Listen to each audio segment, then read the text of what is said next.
On a deserted stretch of road, the silence was broken by the roar of engines. Two motorcycles sped through the darkness, one desperately trying to escape, the other closing in from behind. Headlights cut across the fields, shadows stretched across the asphalt, and in the air hung the tension of something inevitable. Within minutes, the chase would end in disaster. A young life would be lost, and a family secret would come crashing into the open. What happened that night was no accident. It was the start of a tragedy that would shock Italy and ignite a painful national debate.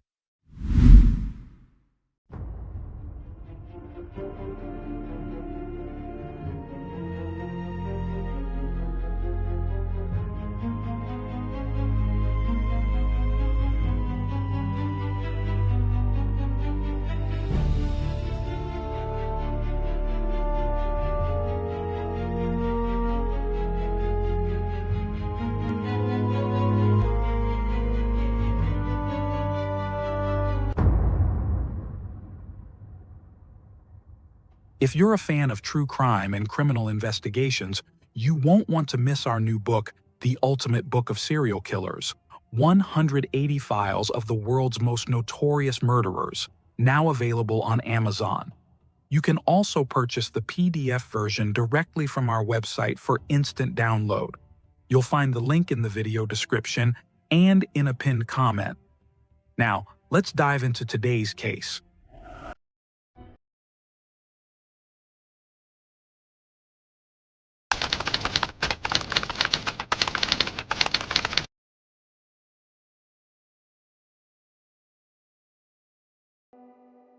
Maria Paola Gaglione was born in July 2002 in Caivano, a small Italian municipality known for its high crime rates and rigid traditions. She was the daughter of Franco Gaglione and Pina Amico, and the youngest in her family. Her only sibling, Michele Antonio Gaglione, was 12 years older, a protective figure who often treated her less like a sister and more like a daughter. The Gaglione household was built on traditional values. The family carried with them a deeply ingrained belief system, one in which men were expected to lead and women were taught to obey. Daughters were raised to respect the rules imposed by their parents, while sons were burdened with the responsibility of defending the family's honor, even if it meant controlling the choices of their sisters.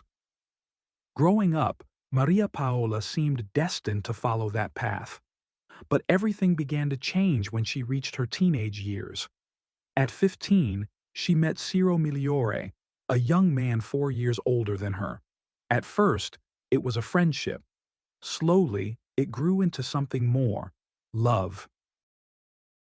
Ciro, however, wasn't like the other boys in the neighborhood. He had been born female, but at 15, he began his transition to live as the man he had always felt himself to be. For Maria Paola, this wasn't an obstacle. She not only loved Ciro, she supported him wholeheartedly. She wanted to be by his side through the difficult path he had chosen, a journey marked by courage and resistance. But while the two young people found comfort in each other, the world around them wasn't as kind. For Maria Paola's family, being with someone like Ciro was more than just unconventional. It was seen as a disgrace. They disapproved entirely, and their rejection weighed heavily on her. Under constant pressure, the couple made the painful decision to hide their love from most of the world. For nearly 3 years, Maria Paola and Ciro carried on their relationship in secret. Despite the isolation, their bond grew stronger, fueled by affection, a longing for freedom, and the shared dream of building a life where they wouldn't have to hide. When Maria Paola turned 18, she finally gathered the courage to confront her family. She set aside her parents' expectations, abandoning the idea of continuing her studies or following the traditional path laid out for her. Instead, she made a life-altering choice: to leave home and run away with Ciro. According to reports, The young couple took refuge in the home of one of Ciro's relatives, only 6 miles away from Caivano. It wasn't far, but it was enough to give them a fragile sense of independence. They had no money, no house of their own, and no steady jobs. But for 23 days they lived together, holding on to the idea that love would be enough. Meanwhile, her parents received no news of her. Days turned into weeks until the night between September 11th and 12th, 2020, when tragedy struck. Around 1:30 in the morning, emergency services responded to a call reporting a road accident. At the scene, two motorcycles told a haunting story. One, larger and more powerful, stood upright on its side stand. The other, a small scooter, lay overturned in the tall grass by the roadside, half hidden by the vegetation. Just a few meters away, lifeless on the ground, was Maria Paola. She was only 18 years old. The crash had thrown her from the scooter, and the violent impact against an irrigation pipe had cut her throat. The injury proved fatal. Ciro had been driving the scooter that night. Despite his injuries, he managed to stand and run to a nearby apartment complex, frantically ringing the intercom and begging for help. He told the residents that he'd had an accident and that his arm was hurt. They rushed to his aid and immediately contacted emergency services. Soon after, he was taken to a local medical center for treatment. At first, everything pointed to a simple accident. Early Saturday morning news reports spoke of a young woman who had lost control of her scooter, possibly forced off the road by another vehicle that fled the scene. To outsiders, it seemed like a tragic twist of fate, but as investigators dug deeper, they would uncover a much darker truth. The tragedy was not the result of chance. It was not a random accident. It was the end of a chase. And the person who had pursued Maria Paola and her boyfriend that night wasn't a stranger on the road. It was her own brother, Michel. The sequence of events revealed something far darker than anyone had imagined. On that September night, as Maria Paola and Ciro made their way back to the relative's home, Michel was already waiting. He knew the path they would take, and he was determined to intercept them. With his powerful motorcycle, he began following close behind, then swerving aggressively in front of them. Time and again, he cut across their path, trying to force them to stop. He even lashed out with his foot, kicking at their scooter as they sped down the dimly lit road. Maria Paola, seated behind Ciro, tried to calm her brother down, urging him to stop chasing them, begging him to realize that each reckless move put their lives in grave danger. But her words could not break through his fury.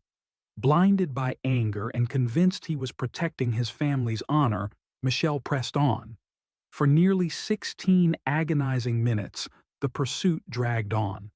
Finally, on a sharp curve, Michel delivered one last violent kick from the left side. In an instant, Ciro lost control of the scooter. The bike skidded toward the edge of the road, flipping into the brush. Ciro hit the ground hard, suffering a fractured arm, but he managed to stand. Maria Paola was not as fortunate. Thrown from the scooter, she struck her head and her throat against a concrete irrigation pipe. The impact was catastrophic. At just 18 years old, her life ended on that roadside. What followed was chaos. As Ciro tried to recover, Michel caught up and lunged at him, unleashing a torrent of punches and kicks fueled by rage. All the while, Maria Paola lay motionless only a few meters away. It was only when Michel realized his sister no longer showed signs of life that he stopped his attack. In shock, he called his parents and emergency services. Terrified for his own safety, Ciro ran toward a nearby apartment building, ringing the intercom and pleading for help. Strangers opened their door and quickly contacted authorities. He was rushed to a clinic, his arm broken, but his life spared.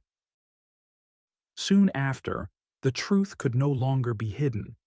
Michel, a 30-year-old man, married and with children of his own, was arrested.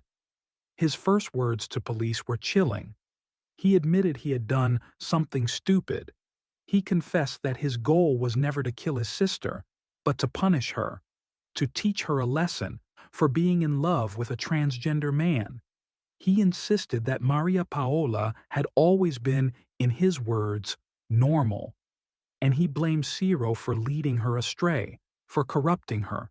And yet, he denied being directly responsible for the crash itself, claiming he was further back when it happened. But his version began to crumble as forensic experts examined the evidence. On Ciro's body, investigators discovered bruises and marks that matched perfectly with the tread of Michel's motorcycle boots. It was undeniable proof that confirmed part of Ciro's testimony. He had been assaulted after the crash. Witnesses soon came forward as well. Neighbors and acquaintances told authorities that the threats and violence were not new. This wasn't the first time Michel had lashed out in an attempt to stop the young couple from being together. The first documented incident dated back to July 13th of that same year. On that day, Michel had appeared at Ciro's house and threatened him directly, warning that if he didn't stay away from Maria Paola, he would cut off his head and kill him. Terrified, Ciro never reported the threat, but the memory lingered.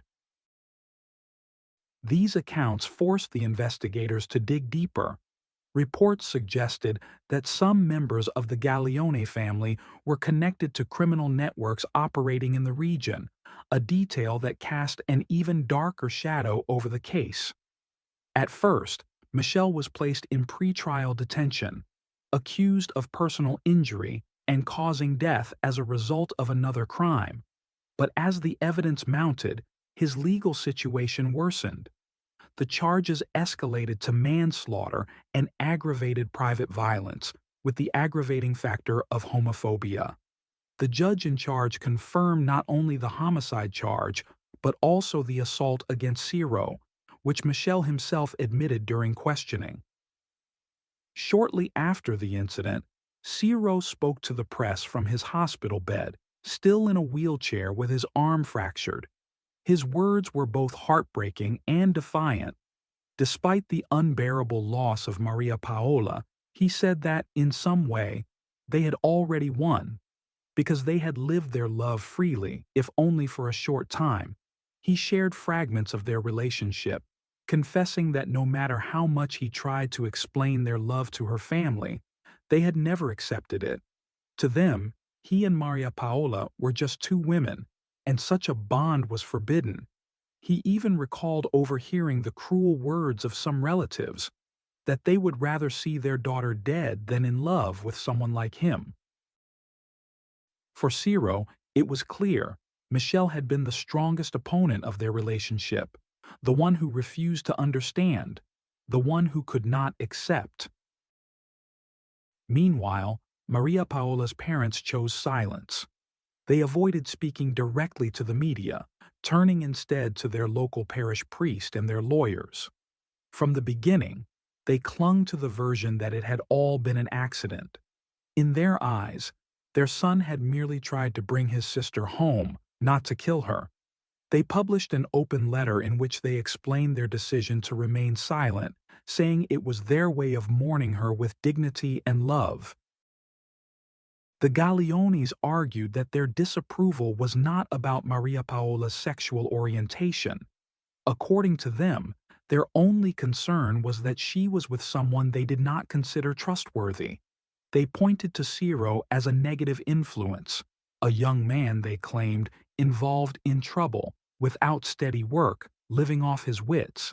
And yet, even in their defense of their son, they admitted that only time would tell whether their fears had been justified.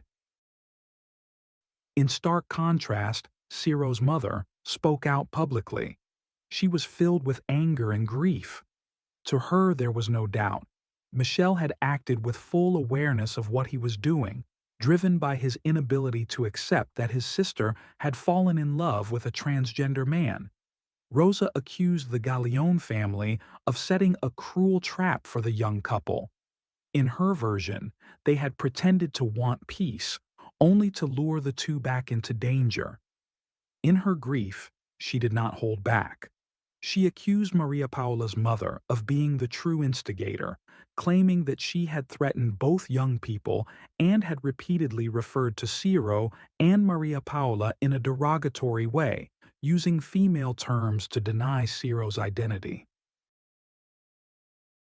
On September 15, 2020, just days after the crash, the town of Caivano gathered to say farewell to Maria Paola. The church service was filled with applause, white balloons rising into the sky, and doves released in her memory.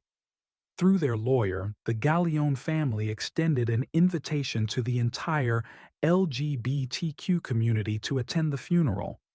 Yet, despite this public gesture, they refused to allow Ciro, her partner, the person she had chosen, to say goodbye to the young woman he loved. That same day, still recovering in the hospital, Ciro turned to social media. He shared a message heavy with grief and love, remembering that the day also marked what would have been his third anniversary with Maria Paola. His words carried the pain of loss, but also the pride of a love that, in his eyes, had triumphed against the odds, if only for a fleeting time. The story of Maria Paola and Ciro pierced far beyond their families. It resonated with people across Italy and beyond, who began to compare the couple's tragedy to a modern-day tale of Romeo and Juliet. Thousands who had never met them mourned openly, touched by a love that had fought to exist and was brutally cut short.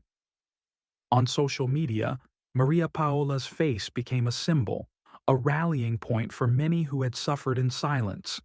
Young people, mothers, friends, and neighbors posted photos, drawings, and letters. Candles were lit, flowers placed at the site of the crash, rainbow flags raised high. Together they sent a message: love should never cost a life. But the grief was intertwined with anger. Many rejected the family's attempt to minimize what had happened, refusing to accept the idea of a simple accident or a family dispute gone wrong. To them, the truth was clear. This was an act driven by hatred, by intolerance, and by a violent refusal to accept difference. The case quickly moved from tragedy to a matter of national debate. The Italian parliament found itself under pressure to move forward with legislation that had been long delayed: the Zan Law, a bill intended to address hate crimes and guarantee rights for transgender and homosexual individuals. While the public demanded justice, the judicial process continued. On the same day that the town buried Maria Paola, her brother Michel was brought before the investigating judge for a lengthy interrogation that lasted more than 2 hours. Once again, he tried to explain his actions. He repeated that he had never wanted to harm his sister, that his only wish was for her to have a better life. But his words rang hollow in the face of the evidence. The investigation had already painted a different picture. The judge highlighted 3 crucial points.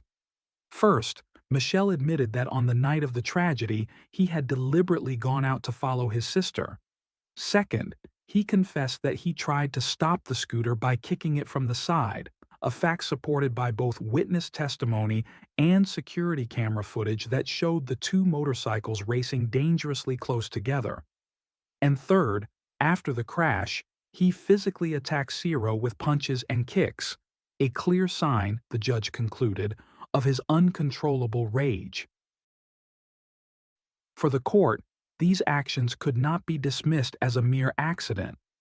The fall of the scooter was not a random loss of control, but a direct result of Michel's reckless pursuit and violent behavior. His conduct, the judge stated, demonstrated not only aggression but a high level of social danger, raising fears he might repeat similar acts in the future. With these findings, Michel's legal situation took a definitive turn.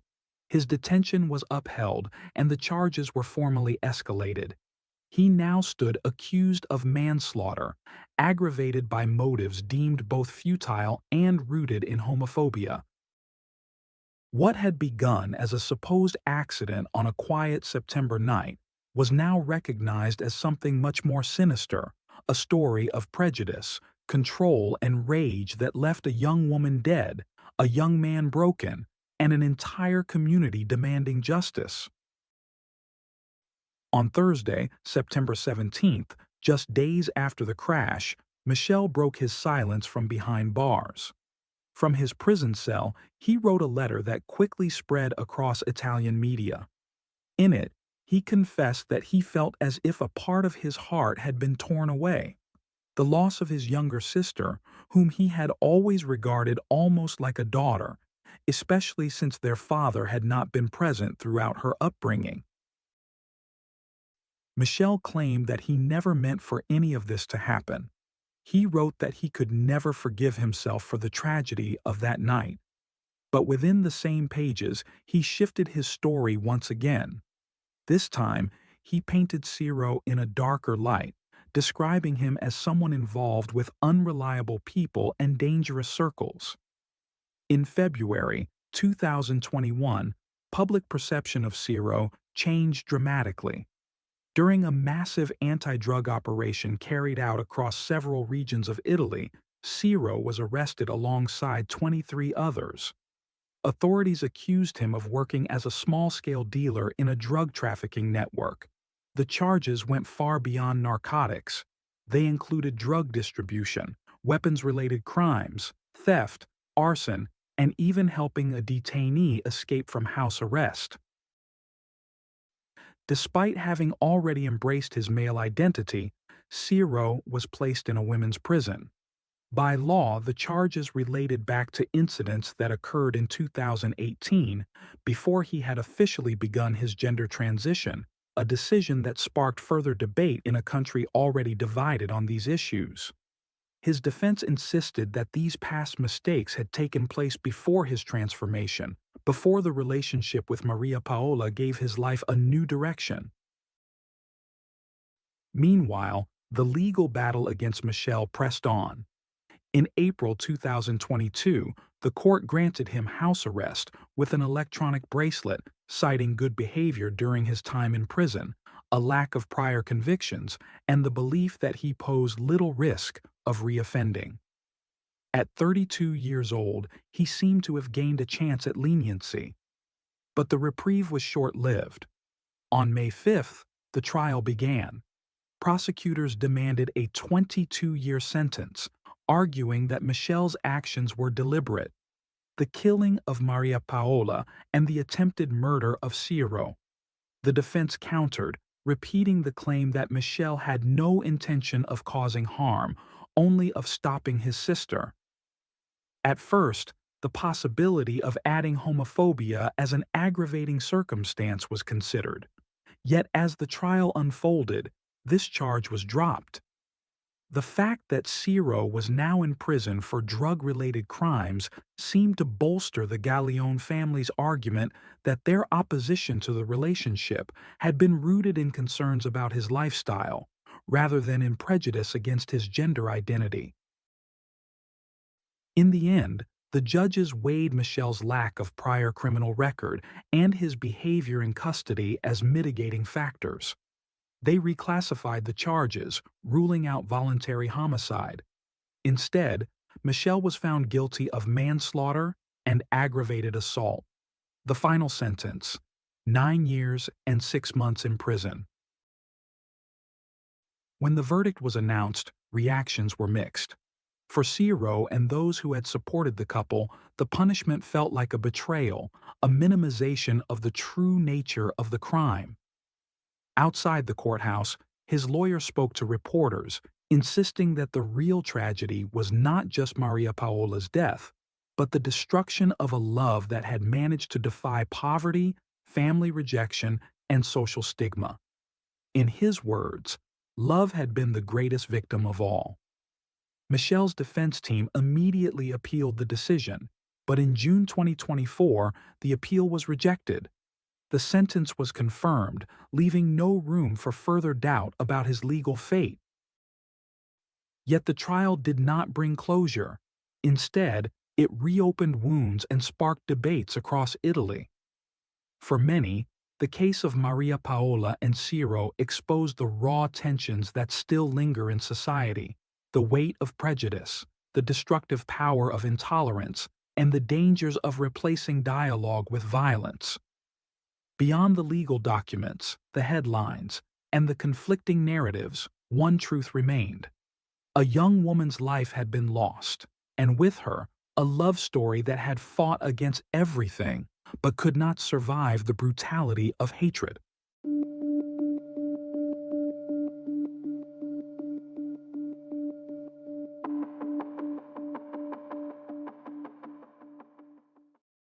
Thanks for tuning in to Unreal True Crime. If you're intrigued by mysteries from around the world, check out our new channel, Latin Crimes, where we dive into the gripping true crime stories of Latin America. Don't miss out. Subscribe now for more thrilling investigations.